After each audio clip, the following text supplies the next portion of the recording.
Moving to the other side of the ball on the defensive side, Todd Bates had a little bit of media availability yesterday. Talked a little bit about Jalen Redmond, about how about how he's progressing. Talked about Jordan Kelly. Jordan Kelly is a guy who Todd Bates kind of reiterated what Brent Venables had said last week is around one of the most consistent defensive linemen that they've had so far. So I think that's going to be something that's very interesting for people to watch. I think probably the most interesting area is probably the defensive line, Mark, for those watching, really because Oklahoma lost so much, last year, coming into this year at that defensive line position. So there's a lot of areas of improvement, or if they can kind of fill some of those shoes right with some of those kids and some of the younger kids and some of the kids that they brought in through the transfer portal as well at the defensive line and defensive end. So a lot of eyeballs on that. The linebacker position, Danny Sussman's a guy who seemed to have been the most consistent out of that linebacker group.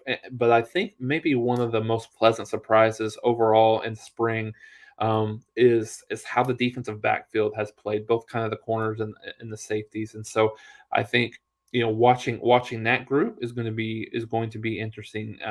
A name that seems to be coming up over and over is the transfer Kenai Walker that had come over. He's playing really really well. He's got the speed and athleticism, just getting more time in the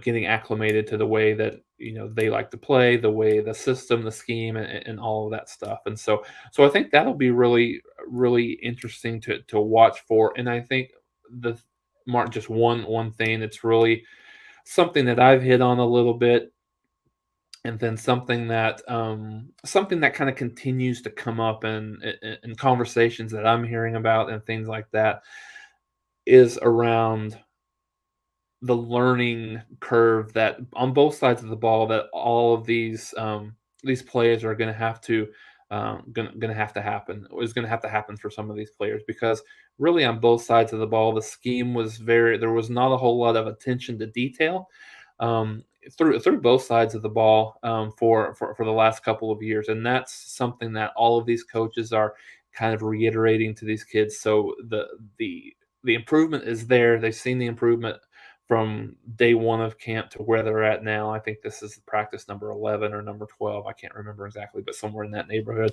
But yeah, I think just that learning curve is something that it doesn't necessarily seem like it's stopping the maturation, but I think it's something that's to keep in mind, that there's a lot of teaching and a lot of learning, maybe more so than the staff anticipated, and maybe more so than you'll see in future in future spring camps on what that learning curve looks like.